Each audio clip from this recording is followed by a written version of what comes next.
Raquel Welch fue el símbolo sexual número uno de Hollywood durante más de 2 décadas. Desde su aparición y viaje fantástico, se convirtió en el rostro de un audaz cambio en la cultura pop estadounidense, un ícono de la sexualidad durante la era de la liberación. Sin embargo, en contraste con lo que la mayoría de las personas imaginaba, Raquel siempre se mantuvo firme en sus principios conservadores. Nunca apareció completamente desnuda en pantalla. Esa elección hizo que el público se sintiera tanto fascinado como respetuoso, mientras que enfureció a muchos productores. Fue etiquetada como difícil, exigente, incluso castigada por el mismo sistema de Hollywood. Pero Raquel luchó y ganó una demanda histórica que sacudió la industria del entretenimiento. Detrás de los focos había batallas no contadas, fotos personales nunca antes vistas y una vida llena de altibajos. No apartes la vista, porque solo al mirar entenderás por qué Raquel Welch sigue siendo un ícono inmortal de su era. Raquel Welch, nacida el 5 de septiembre de 1940 en Chicago. Creció llevando dos herencias contrastantes pero fascinantes. Su padre, Armando Carlos Tiada Uribe, era un boliviano de una familia altamente distinguida. Uno de sus parientes, Lidia Guerrer Taada, se convertiría eventualmente en la primera presidenta mujer en la historia de Bolivia.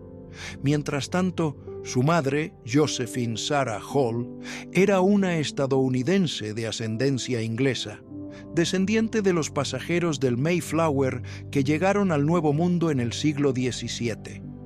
Raquel era la mayor de 3 hermanos, con un hermano menor llamado James y una hermana menor llamada Gail. En 1942, la familia se mudó a La Jolla, California, cuando Raquel tenía solo 2 años. Allí fue criada en un hogar disciplinado basado en la fe presbiteriana.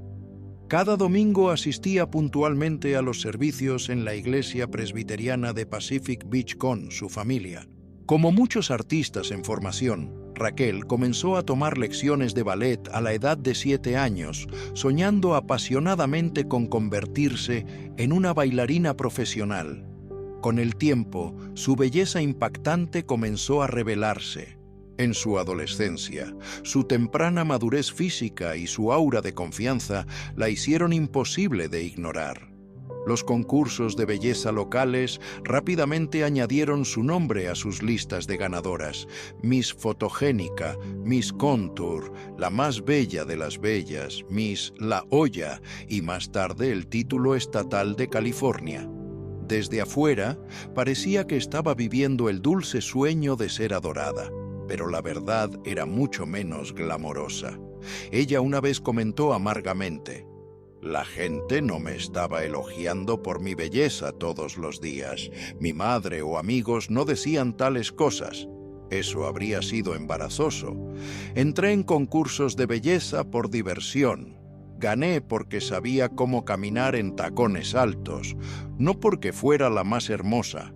Mi juventud no fue ni de cerca tan maravillosa como la gente asume». A los 17, su primer golpe fue duro.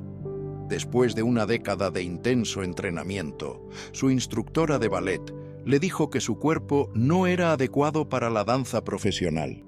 Al mismo tiempo, su vida familiar se hizo añicos cuando sus padres se divorciaron. Raquel no tuvo más remedio que levantarse de los fragmentos.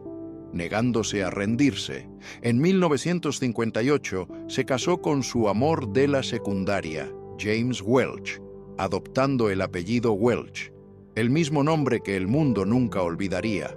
Obtuvo una beca para el San Diego State College para estudiar artes teatrales. Aunque mostró gran promesa académica, pronto dejó la escuela para perseguir el verdadero foco de atención. Trabajó incansablemente por una oportunidad en el escenario, actuando con la troupe del Teatro Starlight en San Diego, entregando informes del clima en una estación de televisión local y modelando para llegar a fin de mes. Cada pequeño papel era como una vela parpadeante en la oscuridad, pero de esos débiles destellos, la estrella de Raquel pronto se encendería. En 1959 consiguió el papel principal en el certamen de Ramona, una famosa obra al aire libre en Hemet, California, adaptada de la novela Ramona de Helen Hunt Jackson.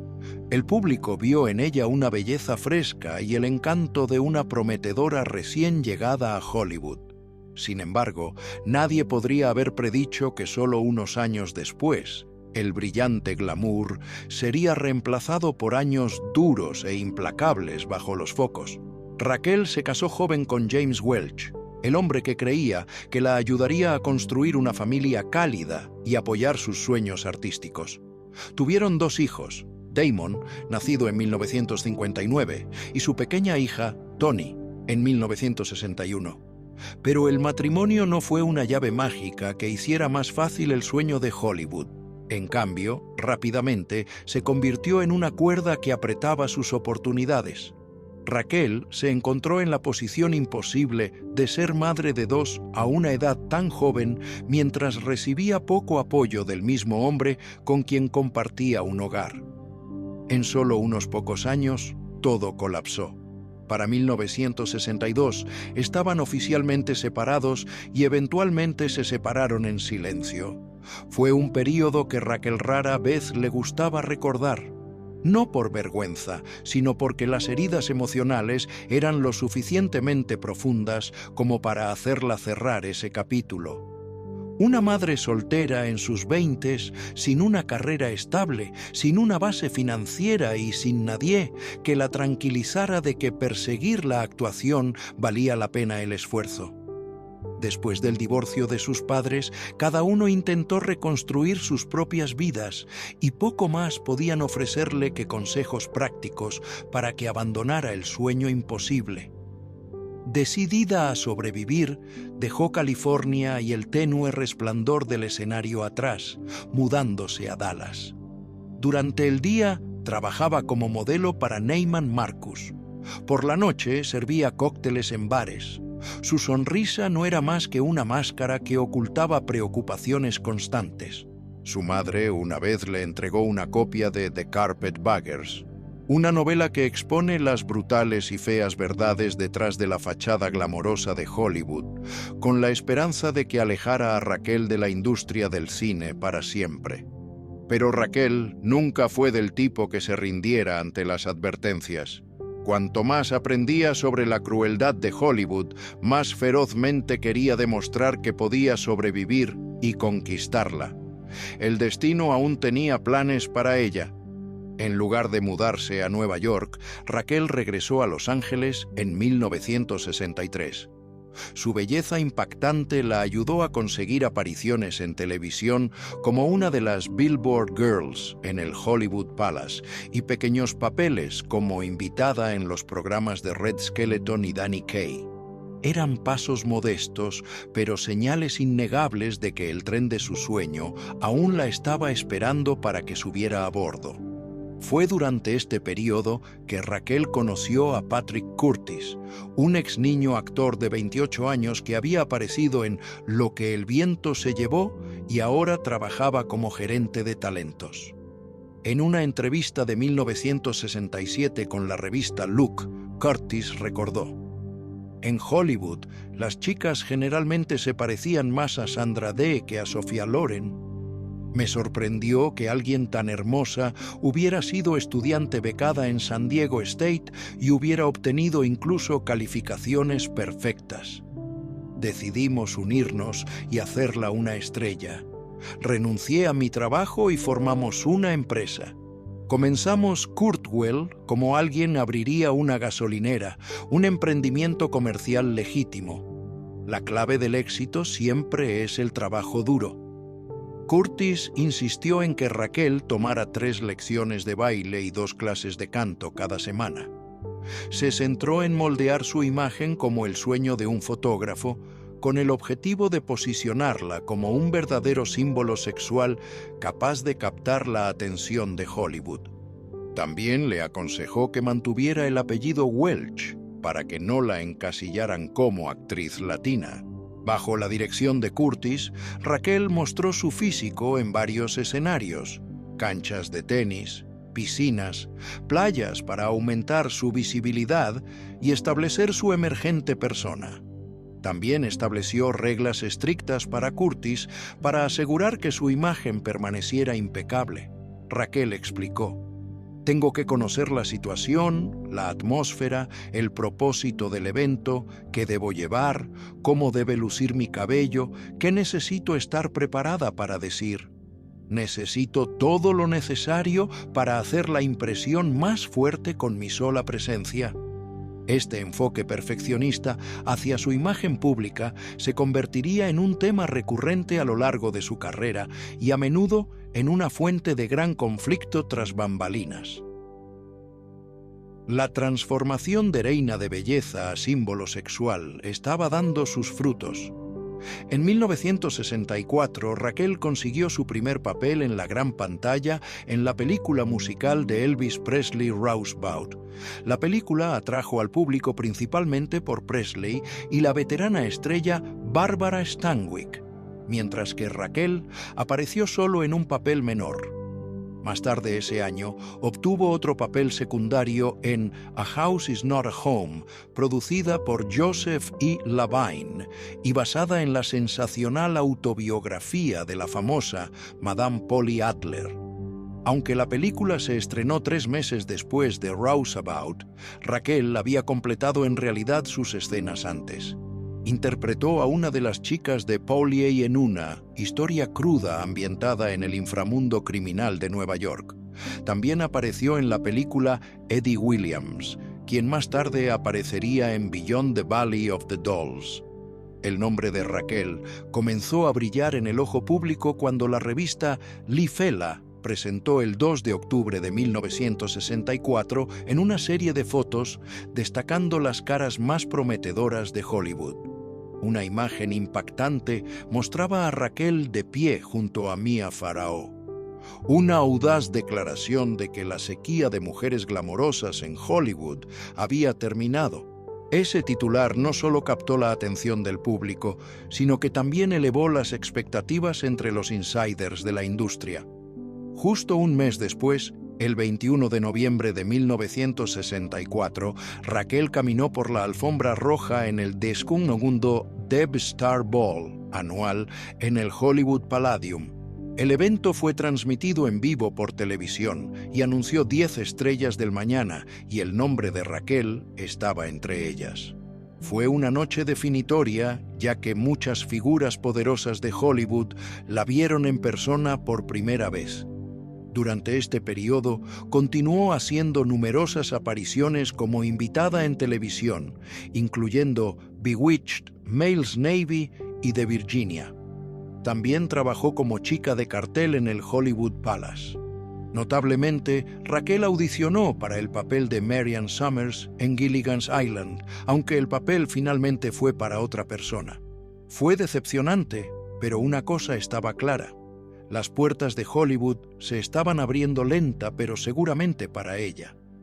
En 1965, Raquel solo tuvo una película estrenada, A Swinging Summer, una película juvenil de rock and roll ambientada en un soleado resort. Ligera y enérgica, no fue un gran éxito, pero la acercó tanto a las audiencias como a los productores de Hollywood. Incluso contribuyó con voces a la banda sonora de la película, demostrando que era más que solo un rostro bonito. Era versátil. Su siguiente gran oportunidad llegó cuando fue considerada para el papel de Dominó en Thunderball, una película de James Bond. Aunque el papel finalmente fue para Claudine Auger, el mero hecho de que casi se convirtiera en una chica Bond desató un fenómeno divertido. Muchas personas creían genuinamente que había protagonizado una película de 007. En realidad, nunca lo hizo, pero ese malentendido mostró cuán poderosa se había vuelto ya su imagen. Y luego, la verdadera suerte llegó llamando. En el Deb Star Ball, la esposa del productor Saul David vio a Raquel y quedó instantáneamente cautivada. David, que estaba trabajando en la película de parodia de Bond Orman Flint para 20th Century Fox, instó al estudio a contratarla. con el apoyo de Curtis, Raquel firmó un contrato de 7 años con Fox, garantizando al menos 5 películas. Los ejecutivos de Fox querían cambiar su nombre por algo más fácil de pronunciar, pero Raquel insistió en mantener Raquel Welch, una audaz declaración de identidad. Aunque no consiguió el papel en Our Man Flint, el estudio tenía algo más grande y atrevido en mente: Fantastic Voyage. Ese fue el punto de inflexión. Raquel ya no era solo un rostro nuevo, era un ícono al borde de explotar en plena fama. Su camino hacia la lista A de Hollywood estaba ahora al alcance. A mediados de 1960, Fox ya no era la potencia que había sido cuando Marilyn Monroe era la gallina de los huevos de oro del estudio. Después del enorme desastre financiero de Cleopatra, Fox cerró durante 9 meses.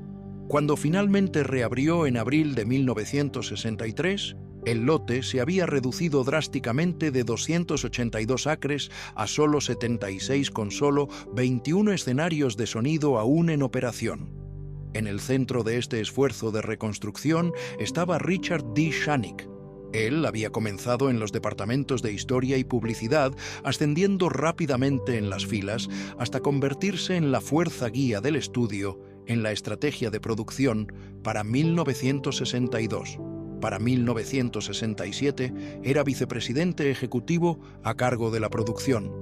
Pero Fox ya no se construía sobre contratos exclusivos a prueba de balas con estrellas como en la antigua era. Las audiencias habían cambiado la forma en que consumían entretenimiento. Las películas ya no eran el único espectáculo en la ciudad. La televisión estaba silenciosamente atrayendo a millones de familias de regreso a sus salas de estar. Daryl F. Zanuck una vez admitió una dura verdad: la audiencia de hoy es un misterio. Un cineasta podría volcar su alma entera en un proyecto. Los críticos podrían alabarlo, pero si la taquilla se mantenía fría, todos esos esfuerzos simplemente desaparecerían en el aire. Y fue exactamente cuando Raquel Welch entró en el caos. Su segundo papel importante llegó en Fantastic Voyage, una aventura de ciencia ficción ambientada en 1995. En un traje de buceo ajustado, Raquel interpretó a Cora Peterson, la única mujer en un equipo de científicos miniaturizados que viajan dentro de un cuerpo humano para salvar a un hombre moribundo. La historia en sí puede no haber sido innovadora, pero su tecnología y efectos visuales hicieron de Fantastic Voyage un hito. La película ganó un Oscar y recaudó $5 millones. En pantalla, la belleza y el porte de Raquel hacían imposible apartar la vista. Fuera de la pantalla, se enamoró de su coprotagonista, Stephen Boyd, y expresó abiertamente sus sentimientos. Irónicamente, el galán irlandés permaneció completamente indiferente hacia la mujer que parecía adorar todo el mundo. Fue una herida emocional silenciosa de la que Raquel rara vez hablaba. Tras el éxito de la película, Fox la firmó con un contrato no exclusivo, dándole más libertad que a las estrellas de Hollywood tradicionales antes que ella. Se le permitió trabajar con otros estudios y tomar mayor control de su propia carrera. Así que Raquel, junto con su manager Patrick Curtis, dirigió a Europa, específicamente a Roma, decidida a generar publicidad. La estrategia funcionó casi instantáneamente. Raquel estaba en todas partes. Cámaras parpadeando sin parar en Italia, se convirtió en la musa dorada porque cada fotografía de ella podía alcanzar un alto precio. Su atractivo y creciente fama prácticamente lo garantizaban. Para agosto de 1966, Raquel ya había aparecido en 92 portadas de revistas europeas y 19 americanas. Ella declaró con confianza: «Creé mi propio tipo de zap en Europa». Su manager, Curtis, entendió una cosa muy claramente: las portadas de revistas eran solo el comienzo. Para elevar su carrera, Raquel necesitaba conquistar la gran pantalla. A partir de 1965, comenzó a aparecer en varios proyectos cinematográficos europeos, muchos de los cuales se lanzarían en los próximos años. Raquel compartió que no estaba persiguiendo la fama instantánea de las audiencias masivas. Lo que anhelaba era el reconocimiento de cineastas experimentados.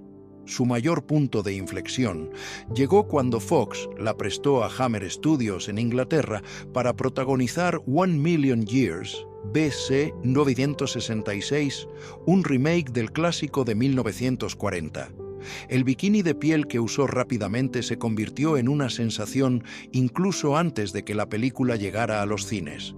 Los paparazzi lanzaron constantemente fotos detrás de escena, transformándola en un nuevo símbolo sexual. Al igual que como las redes sociales hoy pueden hacer que una sola imagen se vuelva viral en todo el mundo, las fotos de bikini prehistórico de Raquel se difundieron a la velocidad del rayo a través de la prensa internacional. El impacto de esas imágenes duró décadas. Uno de sus carteles incluso apareció en la icónica película The Shawshank Redemption colgado en la celda de Andy Dufresne, como un símbolo rebelde de escape. La película en sí no era compleja y se mantenía cerca del original. Aparte de Raquel, el punto culminante fueron los efectos de stop motion del maestro animador Ray Harryhausen. Con una audaz estrategia de marketing, Fox promocionó la película con el lema Raquel Welch y el primer bikini en la historia. Raquel interpretó a Lana de la tribu Shell, quien se enamora de Tumac de la tribu Rock. Solo tenía 2 líneas simples de diálogo, confiando principalmente en sus ojos y movimientos para transmitir emoción. Incluso con un diálogo mínimo, el New York Times la elogió como un magnífico monumento viviente a la humanidad. La película recaudó $2.5 millones en taquilla, consolidando su estatus como el símbolo de belleza definitivo de Hollywood. Sin embargo, Raquel se sintió incómoda siendo etiquetada como un símbolo sexual. Insistió en que nunca buscó atención únicamente a través de su cuerpo. Quería encarnar un atractivo interno refinado como Sofía Loren. Otra foto promocional, mucho más controvertida, fue tomada por el fotógrafo Terry O'Neill, pero no se reveló hasta más de 30 años después. La imagen, titulada Raquel Welch en la cruz, era tanto artística como profundamente personal. Raquel había estado ansiosa por usar el bikini de piel, temerosa de que los medios la crucificaran por revelar demasiada piel. Esa metáfora encendió la visión creativa de O'Neill. Inmediatamente pidió a 20th Century Fox que trajera una cruz de Maderai. Tomó una serie de fotos de Raquel crucificada desde varios ángulos. La imagen estaba destinada a ser una audaz respuesta a las críticas que sabía que vendrían, un símbolo de cómo se sentía juzgada y objetivada por los medios que insistían constantemente en que solo dependía de la belleza física. Pero O'Neill, un católico, temía que la foto fuera vista como una blasfemia religiosa en lugar de una declaración artística feminista. Así que retuvo las imágenes durante décadas, probablemente evitando una tormenta de controversia. El 14 de febrero de 1967, Raquel Welch se casó con Patrick Curtis en una ceremonia civil en París. Eligió un vestido corto, atrevidamente tejido a ganchillo, tan transparente que desafiaba todas las normas de la época. En cuestión de segundos, las cámaras explotaron como fuegos artificiales. Los reporteros se empujaron hacia adelante y el ayuntamiento se convirtió en un escenario caótico. Raquel entendió el poder de la imagen y deliberadamente se convirtió en el centro de atención. Ese momento también marcó el comienzo de un nuevo capítulo lleno de desafíos. Dispara fuerte, más fuerte. No entiendo. La película europea que Raquel esperaba que fuera su gran avance artístico resultó ser un doloroso revés. Protagonizó junto a la leyenda del cine Marello Mastroianni como Tania Montini, una mujer adinerada enredada con un hombre inestable. La idea sonaba emocionante, pero el resultado fue un desastre de taquilla destrozado por los críticos. Los insultos eran afilados como cuchillos. Ella aparece en portadas de revistas más de lo que lo hace en pantalla. Ahora entendemos por qué. Otro crítico se burló de Cruy. Su actuación va desde su busto hasta sus caderas. Justo después de ese golpe, Raquel regresó a Hollywood en Phantom, una película de aventuras de espías filmada en España. La historia era desarticulada, el diálogo mínimo, pero el bikini blanco de Raquel se convirtió en lo único que el público recordaba. Los críticos fueron implacables. Roger Ebert incluso le dio a la película 0 estrellas y, sin embargo, había un destello de esperanza en medio de las acusaciones. El New York Times reconoció que Raquel estaba comenzando a actuar, diciendo que aportaba una audaz juguetonería que coincidía con el espíritu de la película. No era perfecta, pero estaba mejorando. Raquel nunca fue el tipo de mujer que se quedara en silencio bajo presión. Cuando las tensiones estallaron entre Eli, su compañero de reparto Anthony Franciosa en el set, respondió con una confianza inquebrantable. «No vivo para ser querida, hago lo que es correcto para mí. Hollywood necesita luchadores. Quiero controlar mi propia vida». Ella entendía exactamente dónde se encontraba en la despiadada máquina cinematográfica. Si no luchaba, siempre sería etiquetada como nada más que un vacío símbolo sexual. A finales de 1967, asumió el papel de Lillian Lust en Bedazzled de Stanley Donen. Era un papel pequeño con solo unas pocas líneas, una vez más mostrando su cuerpo, pero la película aún llamó la atención por su apariencia. Variety escribió: «No es sorprendente que esté desnuda de nuevo y definitivamente vale la pena verlo». Un cumplido entregado con una dulce pero mordaz ironía. Mientras tanto, sus elecciones de carrera no estaban del todo en sus propias manos. Cuando Fox se preparó para producir Valley of the Dolls, Raquel fue seleccionada para el papel de Jennifer. Podría haber sido su oportunidad dorada. Sin embargo, lo rechazó. Se negó a convertirse en otra Marilyn Monroe, otro ícono sensual consumido por las expectativas y la tragedia. Esa decisión llevó a Fox a suspender su contrato. Richard Zanuck, el jefe del estudio, declaró: «Ella hizo la prueba de pantalla. Hacer la prueba y luego rechazar el papel es inaceptable. Por eso fue suspendida después. La dejaré volver». Raquel rechazó el papel porque estaba decidida a escapar del estereotipo de un símbolo sexual vacío. Si eres hermosa, la gente no necesita que actúes. No esperan nada de ti. Y cuando no esperan nada, no tienes la oportunidad de demostrar nada. Pero como actriz, quiero mostrar mi verdadero talento y necesito la oportunidad de hacerlo.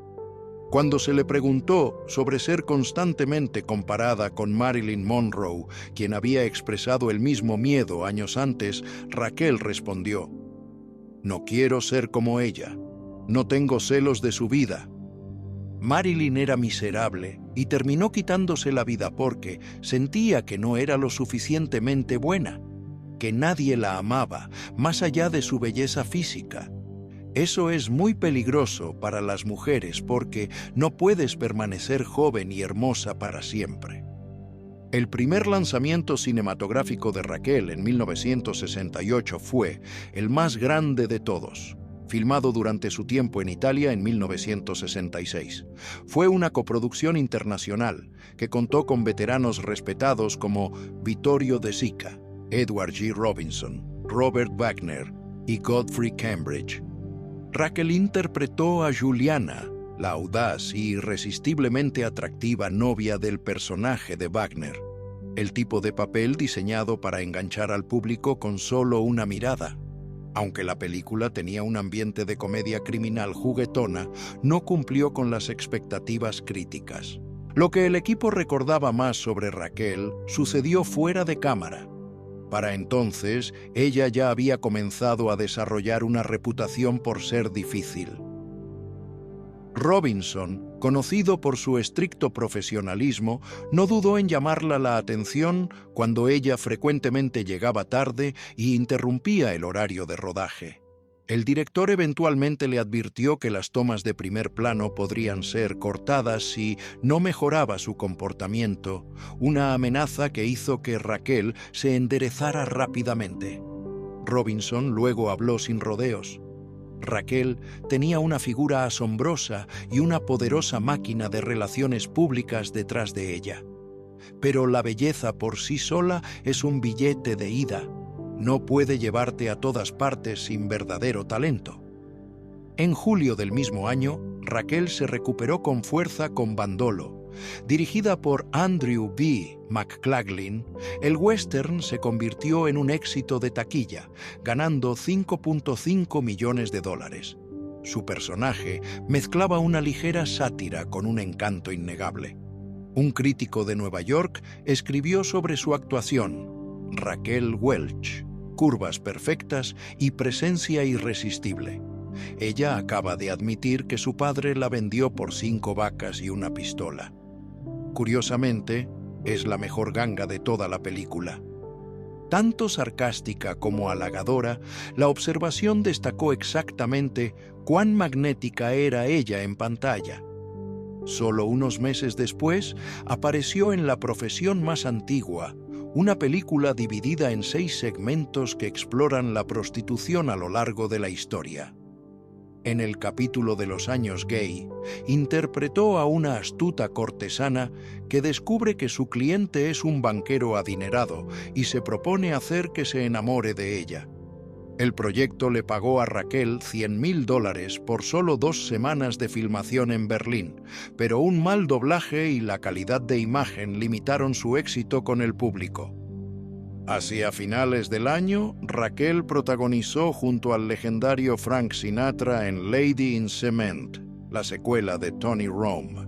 Los críticos destrozaron la película, pero el carisma de Sinatra seguía siendo magnético. Ella dijo más tarde que él era el hombre más naturalmente cautivador que había conocido.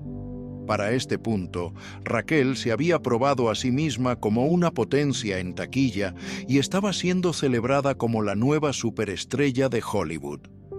Cuando se le preguntó sobre el título, respondió: sí, una superestrella siempre se coloca en un pedestal. Elizabeth Taylor siempre está presumiendo. Sophia Loren se levantó de la nada, y su éxito inspira admiración y estatus. Para mí, el éxito no se trata de estatus social, se trata de estar satisfecha contigo misma. No quiero que la gente piense que soy algún tipo de diosa guerrera, alguna supermujer amazónica.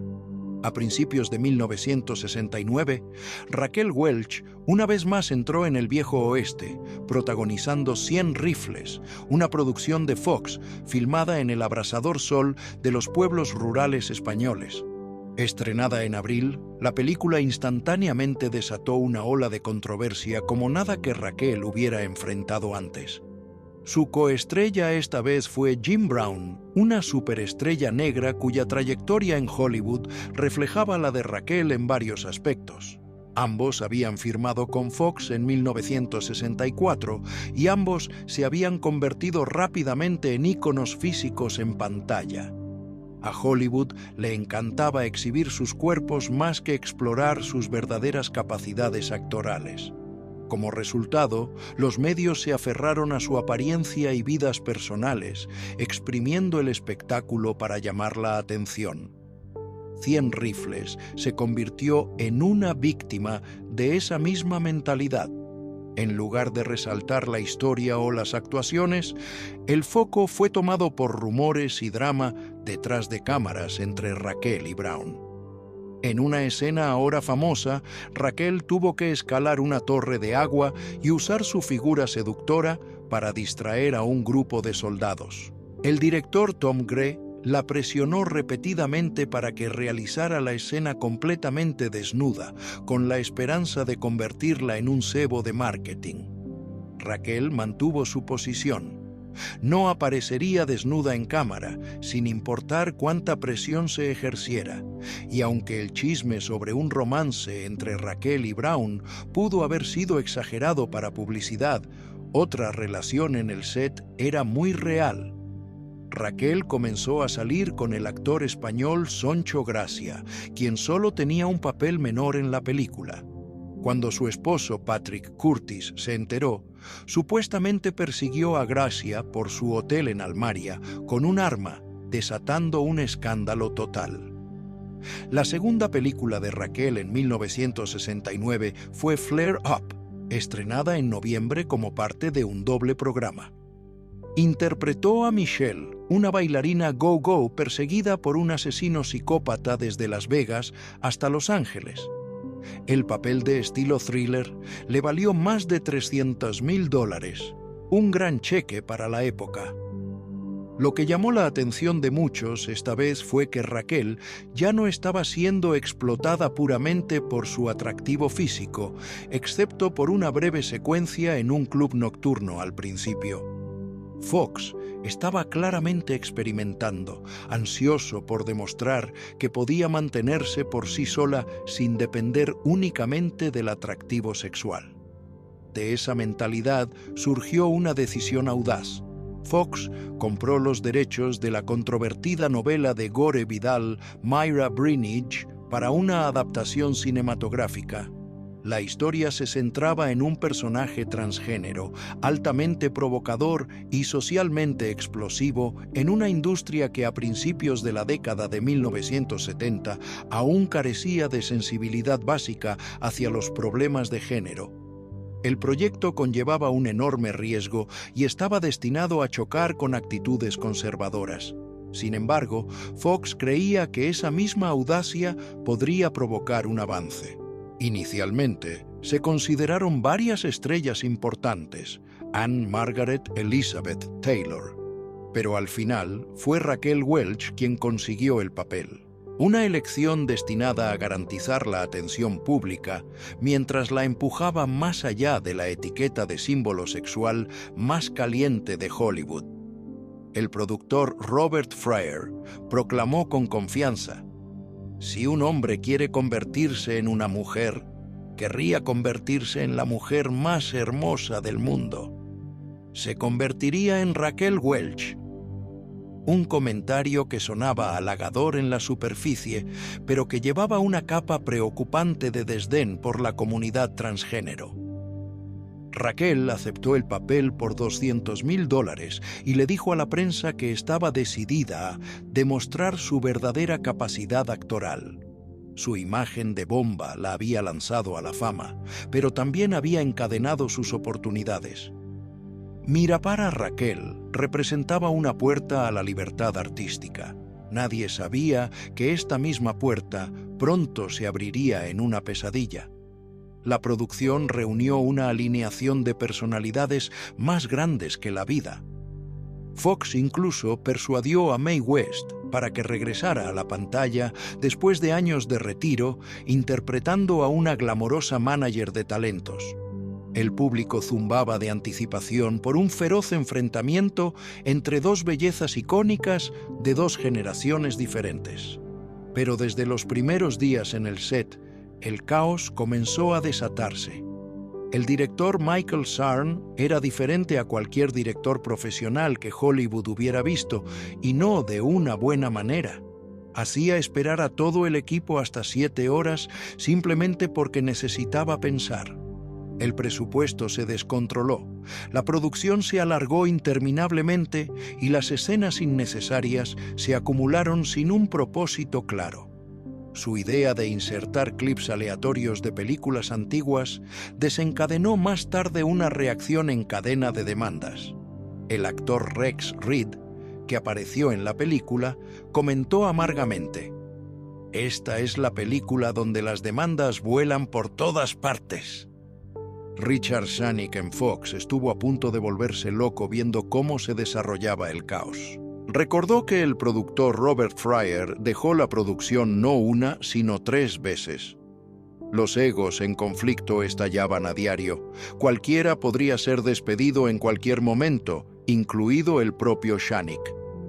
El guionista David Guer, originalmente confiado por Gore Vidal para adaptar la novela, estaba tan furioso con Shah que hizo un comentario sorprendentemente oscuro. En un mundo donde la familia Kennedy puede ser asesinada, no sé por qué nadie dispara a Shah.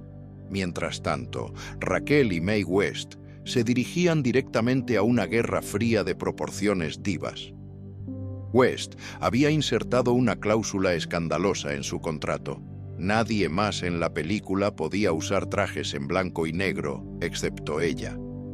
Cuando Raquel apareció con un vestido negro con ribetes blancos, West explotó. El equipo de vestuario se vio obligado a teñir los ribetes de un azul pálido para evitar violar la regla. Sin embargo, en la película aún se veía blanco. La batalla entre las dos diosas había comenzado oficialmente. Farrah Fawcett, haciendo su debut en el cine en Myra Breckinridge, se convirtió en daño colateral en esta guerra. Al principio, West se negó a filmar con ella porque era rubia. Farrah tuvo que teñirse el cabello. Luego, Raquel notó que el nuevo color de cabello de Farrah se parecía un poco demasiado al suyo, así que también se opuso. Finalmente, se acordó un tono intermedio entre los colores de West y Welch. Aún así, Mae West tenía todo el poder. Recibió el primer crédito, derechos exclusivos sobre trajes en blanco y negro, y completa libertad para escribir su propio diálogo. Los críticos luego destrozaron la película. Gene Siskel escribió: "El erotismo barato y la dirección descuidada han reemplazado el ingenio y el misterio, y esa fue una de las críticas más amables. Herb Kelly del Miami News fue mucho más brutal. Por la presente nomino a Myra Breckinridge como la peor película jamás hecha. Nada puede superar su falta de gusto y aburrimiento. Incluso Guidel se desentendió de la película, llamándola una broma terrible. Durante un tiempo, este humillante desastre parecía que podría marcar el final de la carrera cinematográfica de Raquel Welch por completo. Sin embargo, a pesar de todo, Raquel aún encontró oportunidades para demostrar su valía en la década de 1970. Enero de 1970 marcó su regreso en múltiples frentes con el estreno de The Magic Christian, una impactante comedia satírica repleta de grandes estrellas. Y Raquel apareció en una sola escena. Interpretó a una monja que empuña un látigo que aparece brevemente en un lujoso crucero, simbolizando el mensaje de la película de que todos tienen un precio. Incluso con solo unos segundos de tiempo en pantalla, los tabloides enloquecieron. Los carteles promocionales estaban llenos de Raquel empuñando un látigo. Ella entendió perfectamente. A veces, una sola mirada es todo lo que se necesita para que el público te recuerde para siempre. No mucho después, ella incendió el escenario en la 42ª entrega de los premios de la Academia. Inclinándose seductoramente hacia el micrófono, presentó la categoría de mejores efectos visuales y comentó traviesamente: "Y aquí hay dos de ellos justo aquí". Un guiño juguetón a sus famosas curvas y instantáneamente el momento más candente de la noche. Era el tipo de encanto audaz que solo Raquel Welch podía lograr. Si alguien dijera eso en el siglo XXI, la sala podría congelarse de terror. Los tiempos cambian, pero el nombre de Raquel siempre encuentra una manera de generar conversación. Cuando el New York Daily News le preguntó cómo veía su carrera en ese momento, Raquel respondió con un nivel de honestidad que sorprendió a muchos. Admitió que la mayoría de sus papeles habían sido camp impuestos por el estudio en lugar de elegidos por ella. "Si el papel está estereotipado, aún le daré todo lo que tengo. Nadie puede decirme que me mantenga pequeña". Fue una declaración de autopropiedad en un Hollywood lleno de etiquetas y limitaciones. Ese mismo año, protagonizó su propio especial de televisión de CBS titulado Raquel, con leyendas como John Wayne, Bob Hope y el cantante Tom Jones. Raquel incluso se atrevió a parodiar a Mae West, la misma mujer que una vez la había tratado como una rival mortal. En el verano de 1970, Raquel se alejó de Hollywood y viajó a Chipre para filmar The Beloved, una oscura tragedia psicológica de estilo griego dirigida por George P. Cosmatos y producida por su propia compañía, Cartwell Productions. Raquel ya no quería ser solo una decoración en pantalla, quería control sobre las historias que contaba.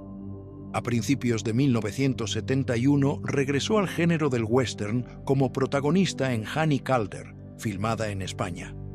En ese momento, la película recibió poca atención hasta décadas después, cuando Quentin Tarantino la citó como una gran influencia en Kill Bill. En ese entonces, todos se preguntaban si Raquel finalmente aceptaría una escena desnuda. Su respuesta se mantuvo firme. No entiendo por qué la desnudez es tan importante. El 90% de esas escenas son una decepción. Raquel disfrutaba ser admirada, pero solo en sus propios términos.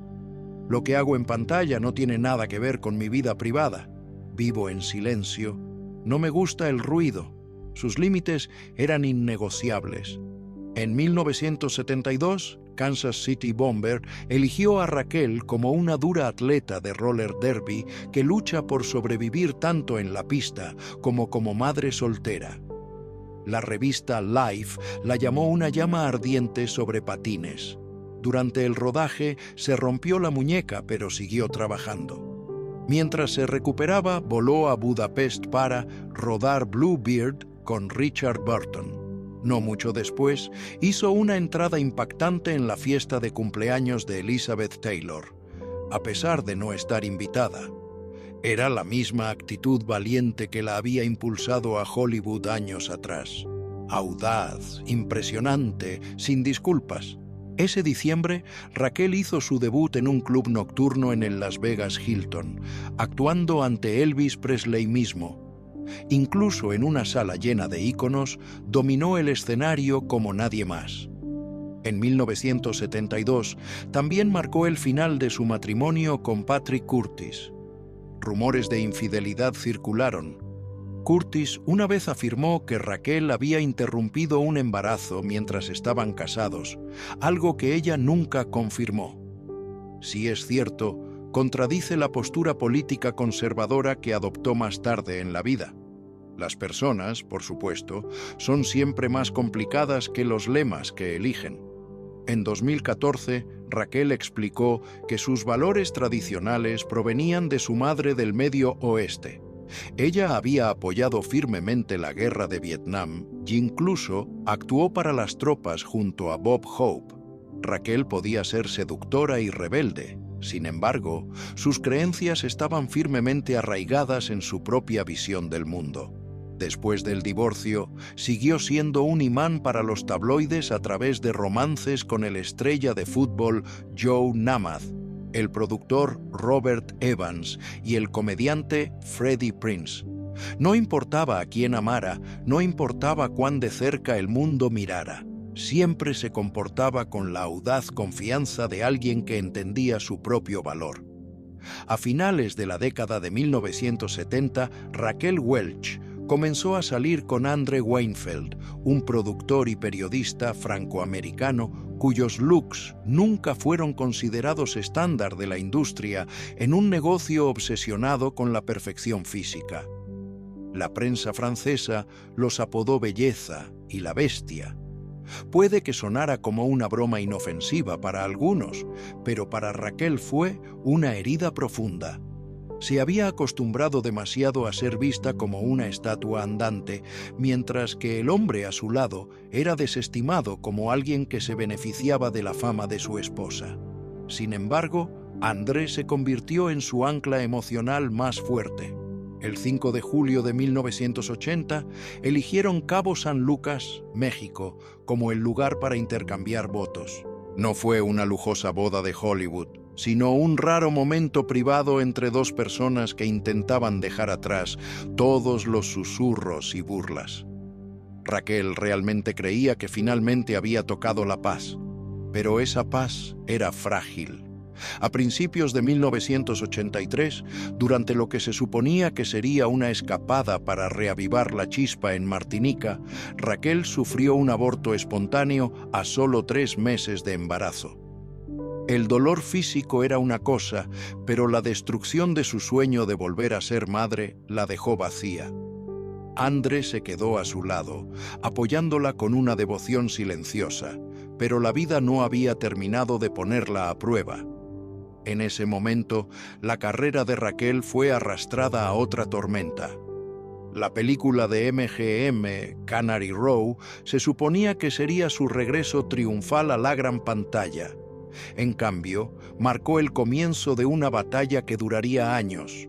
De repente, fue despedida del papel, acusada de violar su contrato simplemente porque prefería hacerse su propio peinado y maquillaje en casa.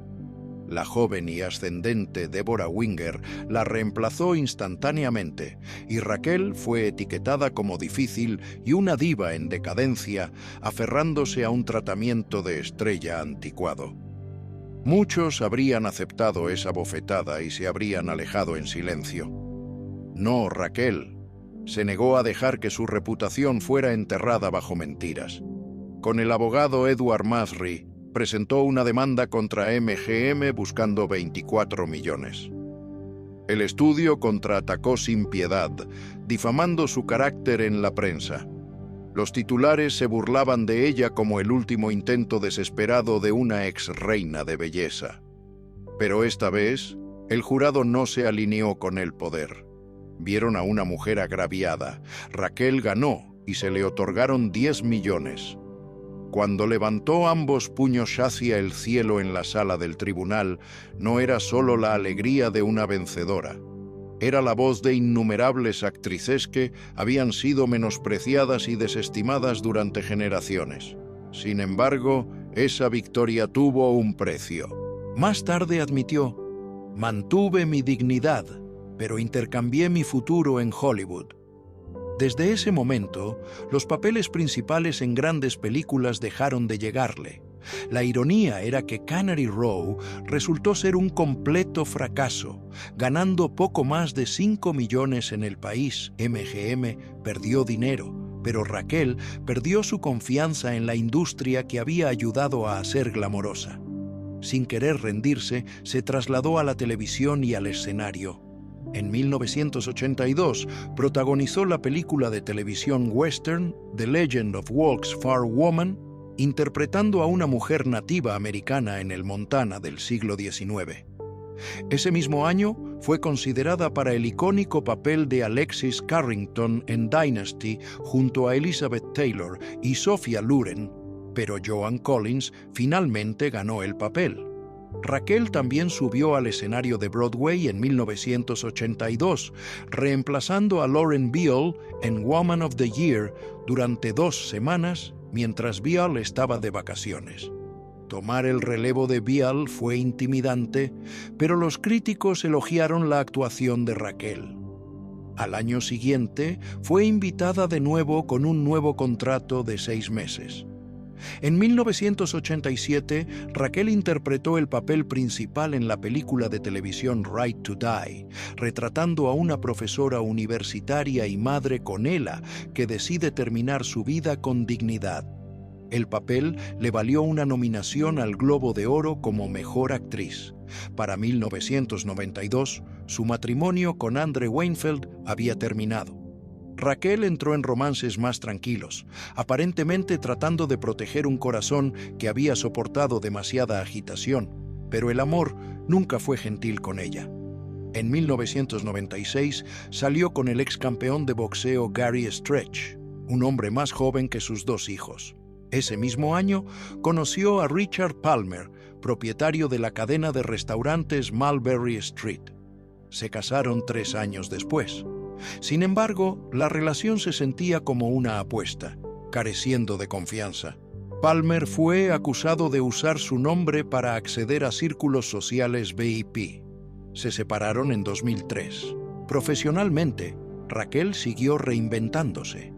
Se unió a Central Park West, incluso cuando el programa se acercaba a la cancelación, y ofreció encantadoras actuaciones cómicas